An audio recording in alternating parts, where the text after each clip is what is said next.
Hi friends, everything for exam channel में आपका स्वागत है। आज हम बात करेंगे वीकली करंट अफेयर्स के बारे में, जो कि ये अगस्त 15 से लेकर अगस्त 21 तक 2020 तक। जैसा कि मैंने बोला था कि मैं आपके लिए वीकली करंट अफेयर्स लेकर आऊंगा, वो भी इफेक्टिव करंट अफेयर्स लेकर आऊंगा। अगर आप हमें फॉलो करेंगे और अगर आप एग्जाम में इन्हीं को पढ़कर जाते तो मैं 100% कहता हूं कि आपको यहां से क्वेश्चन जरूर मिलेगा।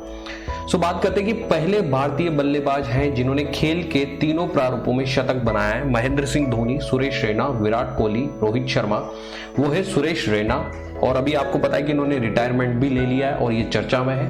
प्लीज ऐसे ही बहुत सारी करंट अफेयर्स की नॉलेज लेने के लिए आप अंत तक बने रहिए। सबसे पहले बात करते हैं, इस वर्ष भारत ने 15 अगस्त 2020 को अपना 74वां स्वतंत्रता दिवस मनाया। अगर आपसे पूछा जाए कि इस साल जो 15 अगस्त था वो कौन सा था, तो वो 74वां स्वतंत्रता दिवस था, जो मुख्य समारोह राष्ट्रीय राजधानी के लाल किले में आयोजित किया गया था, जहां प्रधानमंत्री नरेंद्र मोदी ने राष्ट्रीय ध्वज फहराया था। तो जो 15 अगस्त का फंक्शन होता है वो लाल किले में होता है, और जहां जो ध्वज फहराता है वो प्रधानमंत्री होता है, और प्रधानमंत्री नरेंद्र मोदी ने वहां पर ध्वज फहराया। प्रधानमंत्री नरेंद्र मोदी ने one sun one world one grid OSOWOG योजना की घोषणा की। क्या है ये स्कीम? इसके तहत दुनिया भर में सौर ऊर्जा की आपूर्ति के लिए एक ट्रांसनेशनल इलेक्ट्रिसिटी ग्रिड होगा। हरभजन सिंह ई बाइक गो के नए ब्रांड एम्बेसडर बने। ई बाइक गो क्या है? ई बाइक गो एक अमृतसर स्थित ई मोबिलिटी स्टार्टअप कंपनी है, जिसके ब्रांड एम्बेसडर अब होंगे हरभजन सिंह। विश्व कप विजेता भारतीय कप्तान MS धोनी ने अंतरराष्ट्रीय क्रिकेट से संन्यास ले लिया है। मैं आपको बता देता हूं कि हमारे सबसे प्रिय क्रिकेटर MS धोनी ने अब संन्यास ले लिया है। इसके अलावा वो तीनों प्रमुख अंतरराष्ट्रीय क्रिकेट परिषद ICC ट्रॉफी है, यानी विश्व कप, विश्व T20 और चैंपियंस ट्रॉफी जिताने वाले एकमात्र कप्तान है। यानी कि उन्होंने 2007 में, 2011 में और 2013 में उनकी कैप्टेंसी के अंडर में इंडिया ने ये ट्रॉफीज जीती थी। भारतीय बल्लेबाज सुरेश रैना ने इंटरनेशनल क्रिकेट से संन्यास की घोषणा कर दी थी, और सुरेश रैना पहले भारतीय बल्लेबाज है जिन्होंने खेल के तीनों प्रारूपों में शतक बनाया। तो सुरेश रैना ने भी अपना रिटायरमेंट ले लिया है। बात करते हैं, भारत सरकार ने राकेश अस्थाना को सीमा सुरक्षा बल BSF का नया महानिदेशक नियुक्त किया है। अगर आपसे एग्जाम में पूछा जाए कि सीमा सुरक्षा बल BSF का नया महानिदेशक कौन है, तो वो है राकेश अस्थाना, और जो BSF का मुख्यालय है वो नई दिल्ली में है। इसके अलावा सत्यपाल मलिक को मेघालय का राज्यपाल नियुक्त किया गया है। सत्यपाल मलिक ने तथागत रॉय का स्थान लिया है, और जो महाराष्ट्र के राज्यपाल भगत सिंह कोश्यारी है, उनको गोवा के राज्यपाल के रूप में अतिरिक्त प्रभार दिया है। तो सत्यपाल मलिक पहले गोवा के थे, अब वो मेघालय के बन चुके हैं, जिन्होंने तथागत रॉय का स्थान लिया है। और जो महाराष्ट्र के राज्यपाल है भगत सिंह कोश्यारी, वो अतिरिक्त प्रभार संभालेंगे गोवा का। अशोक लवासा ने भारत के चुनाव आयुक्त से इस्तीफा दे दिया है, और जो 8 प्रेजेंट भारत के मुख्य चुनाव आयुक्त है वो कौन है? सुनील अरोड़ा। भारतीय क्रिकेटर रोहित शर्मा और पहलवान विनेश फोगाट ने भारत के सर्वोच्च खेल सम्मान राजीव गांधी खेल रत्न पुरस्कार 2020 के लिए 4 खिलाड़ियों में से नामित होने वाले एक है। मैं आपको बता देता हूं कि रोहित शर्मा और पहलवान विनेश फोगाट को जो हमारा सर्वोच्च खेल पुरस्कार है राजीव गांधी, उसके लिए उन्हें नामित किया गया है। जो हमारे राष्ट्रीय खेल पुरस्कारों में राजीव गांधी खेल रत्न पुरस्कार, अर्जुन पुरस्कार, द्रोणाचार्य पुरस्कार, ध्यानचंद पुरस्कार शामिल है, जिन्हें भारत के राष्ट्रपति द्वारा हर साल 29 अगस्त को राष्ट्रपति भवन में प्रदान किया जाता है। मैं आपको बता देता हूं कि 29 अगस्त को राष्ट्रीय खेल दिवस मनाया जाता है, उस दिन ये सम्मान दिए जाते हैं। कैबिनेट ने राष्ट्रीय भर्ती एजेंसी की स्थापना को मंजूरी दी है। एक नेशनल रिक्रूटमेंट एजेंसी की स्थापना होगी अब, जो कि बहु एजेंसी निकाय होगी, जो एक सामान्य पात्रता परीक्षा CET आयोजित करने के लिए जिम्मेदार होगी। वैसे मैं अपने लास्ट प्रेजेंटेशन में इसके बारे में सब कुछ बता चुका हूं, लेकिन फिर भी आपको बता देता हूं कि अब एक कॉमन एलिजिबिलिटी टेस्ट होने वाला है। डिफरेंट एग्जाम्स नहीं होंगे, और अभी हाल फिलहाल ये IBPS, SSC और रेलवे के लिए काम करने वाली है।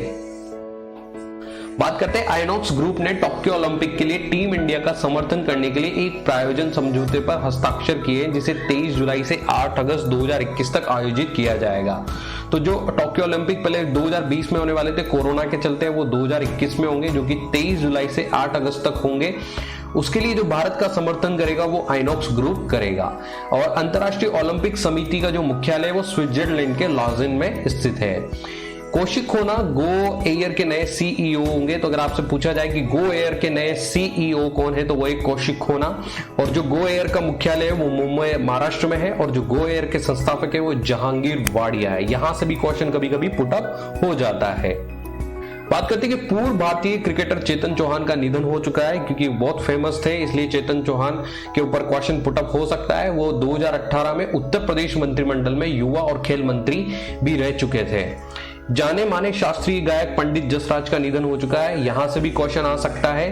पंडित जसराज जो वर्ल्ड फेमस शास्त्रीय गायक सिंगर रहे हैं मतलब, और उन्होंने अपने करियर में कई राष्ट्रीय और अंतर्राष्ट्रीय पुरस्कार भी प्राप्त किए हैं। ग्वालियर चंबल ई वे का नाम अटल बिहारी वाजपेयी के नाम पर रखा गया है। मैं आपको बता देता हूं कि चंबल नदी जो कि मध्य प्रदेश में बहती है, तो ग्वालियर चंबल ई वे के नाम से अब एक जो वे बनेगा उसको अटल बिहारी वाजपेयी जी का नाम दिया जाएगा। और अटल बिहारी वाजपेयी के सम्मान में 25 दिसंबर को सुशासन दिवस के रूप में मनाया जाता है। अगर आपसे पूछा जाए सुशासन दिवस कब मनाया जाता है तो वो 25 दिसंबर है। किसकी स्मृति में मनाया जाता है तो वो अटल बिहारी वाजपेयी जी है। गुजरात के पोरबंदर में समुद्री उत्पाद निर्यात विकास प्राधिकरण MPEDA द्वारा गुणवत्ता नियंत्रण लैब की स्थापना की गई। मैं अगर आपसे पूछा जाए कि गुणवत्ता नियंत्रण लैब कहां पर बनाई गई है तो वो गुजरात के पोरबंदर में है, और वो बनाई गई है समुद्री उत्पाद निर्यात विकास प्राधिकरण द्वारा।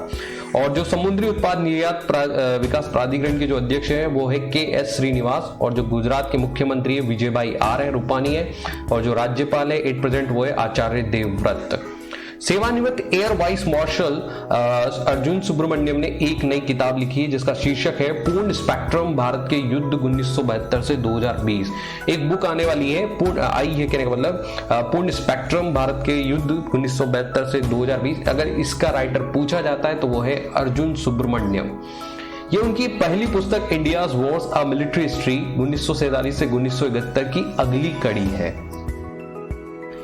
विश्व मानवतावादी दिवस WHT हर साल 19 अगस्त को मनाया जाता है, जो कि विश्व स्तर पर मनाया जाता है। और इस साल ये कोरोना इसका जो मेन जो रहा है वो दुनिया में कोविड-19 महामारी से लड़ना इसका वो रहा है थीम। भारतीय अक्षय ऊर्जा दिवस या अक्षय ऊर्जा दिवस हर साल 20 अगस्त को मनाया जाता है। अगर आपसे पूछा जाए कि अक्षय ऊर्जा दिवस कब मनाया जाता है तो वो 20 अगस्त को मनाया जाता है। और भारतीय अक्षय ऊर्जा को भारत में अक्षय ऊर्जा संसाधनों के महत्व को चिन्हित करने के लिए मनाया जाता है। हर साल 20 अगस्त को राजीव गांधी की जयंती पर सद्भावना दिवस या सद्भाव दिवस के रूप में मनाई जाती है। अगर आपसे पूछा जाए कि सद्भावना दिवस कब मनाया जाता है तो वो 20 अगस्त को मनाया जाता है, और ये राजीव गांधी की जयंती पर मनाया जाता है। भारतीय राष्ट्रीय कांग्रेस ने उनकी मृत्यु के एक साल बाद 1992 में राजीव गांधी सद्भावना पुरस्कार की स्थापना की थी। बात करते हैं multi commodity exchange of India MCX 24 अगस्त 2020 को भारत का पहला बुलियन इंडेक्स बुलडेक्स लॉन्च करेगा। तो भारत का पहला बुलियन इंडेक्स लॉन्च होने वाला है जिसका नाम होगा बुलडेक्स, और ये multi commodity exchange of India launch करने वाला है। इसकी स्थापना 2003 में हुई थी और ये मुंबई में स्थित है। अखिल भारतीय फुटबॉल महासंघ ने भारतीय खेल प्राधिकरण साई के साथ साझेदारी में वेब प्लेटफॉर्म ई पाठशाला लॉन्च किया है। तो मैं आपको बता देता हूं कि IIF ने साई जो कि भारतीय खेल प्राधिकरण है उसके साथ एक वेब प्लेटफॉर्म लॉन्च किया है जिसका नाम होगा ई पाठशाला, और जो एट प्रेजेंट AIFF के जो अध्यक्ष है वो है प्रफुल्ल पटेल। इंडिया पोस्ट ने भारत में यूनेस्को की विश्व धरोहर स्थलों पर डाक टिकट जारी किया है। तो इंडिया पोस्ट ने जो भी भारत में आने वाली यूनेस्को के तहत विश्व धरोहर है उन पर एक डाक टिकट लॉन्च किया है। जो यूनेस्को का मुख्यालय है वो पेरिस फ्रांस में है, और जो यूनेस्को प्रमुख है वो ऑड्रे अजौले है।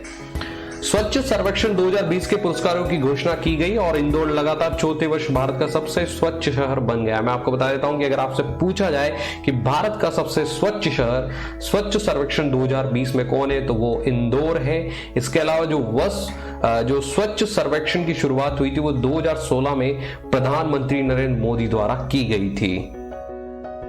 विश्व वरिष्ठ नागरिक दिवस 21 अगस्त को मनाया जाता है। अगर आपसे पूछा जाए कि वर्ल्ड सीनियर सिटीजन डे कब मनाया जाता है तो वो 21 अगस्त को मनाया जाता है। 14 दिसंबर 1990 को संयुक्त राष्ट्र महासभा द्वारा इस दिवस की घोषणा की गई थी। केंद्रीय स्वास्थ्य और परिवार कल्याण मंत्री डॉक्टर हर्षवर्धन ने कोविड-19 पर एक गेम लॉन्च किया है जिसका शीर्षक है द कोरोना फाइटर्स। तो अगर आपसे एग्जाम में पूछा जाए कि कोरोना के ऊपर कौन सा गेम लॉन्च हुआ है तो वो है द कोरोना फाइटर्स। और ये क्यों लॉन्च लॉन्च किया है, इसका रीजन है लोगों को कोविड-19 महामारी से लड़ने के लिए सही उपकरण के साथ साथ व्यवहार सिखाने के लिए एक नई और बेहद रचनात्मक विधि है। इसके बाद हम बात करते हैं कि गूगल ने लोगों को नौकरी खोजने में मदद करने के लिए भारत में कोरमो ऐप लॉन्च किया। अगर आपसे पूछा जाए कि गूगल ने भारत में नौकरी सर्च करने के लिए किस तरह का ऐप लॉन्च किया है, तो वो है कोरमो ऐप। जो गूगल के सीईओ है वो है सुंदर पिचाई, जो मुख्यालय है वो है कैलिफोर्निया, संयुक्त राज्य अमेरिका में। इसके अलावा माली की जो राष्ट्रपति है इब्राहिम बाउबकर कीता ने सैन्य विद्रोह के बाद इस्तीफा दे दिया है। तो मैं आपको बता देता हूं कि जो माली के राष्ट्रपति है वो है इब्राहिम बाउबकर कीता।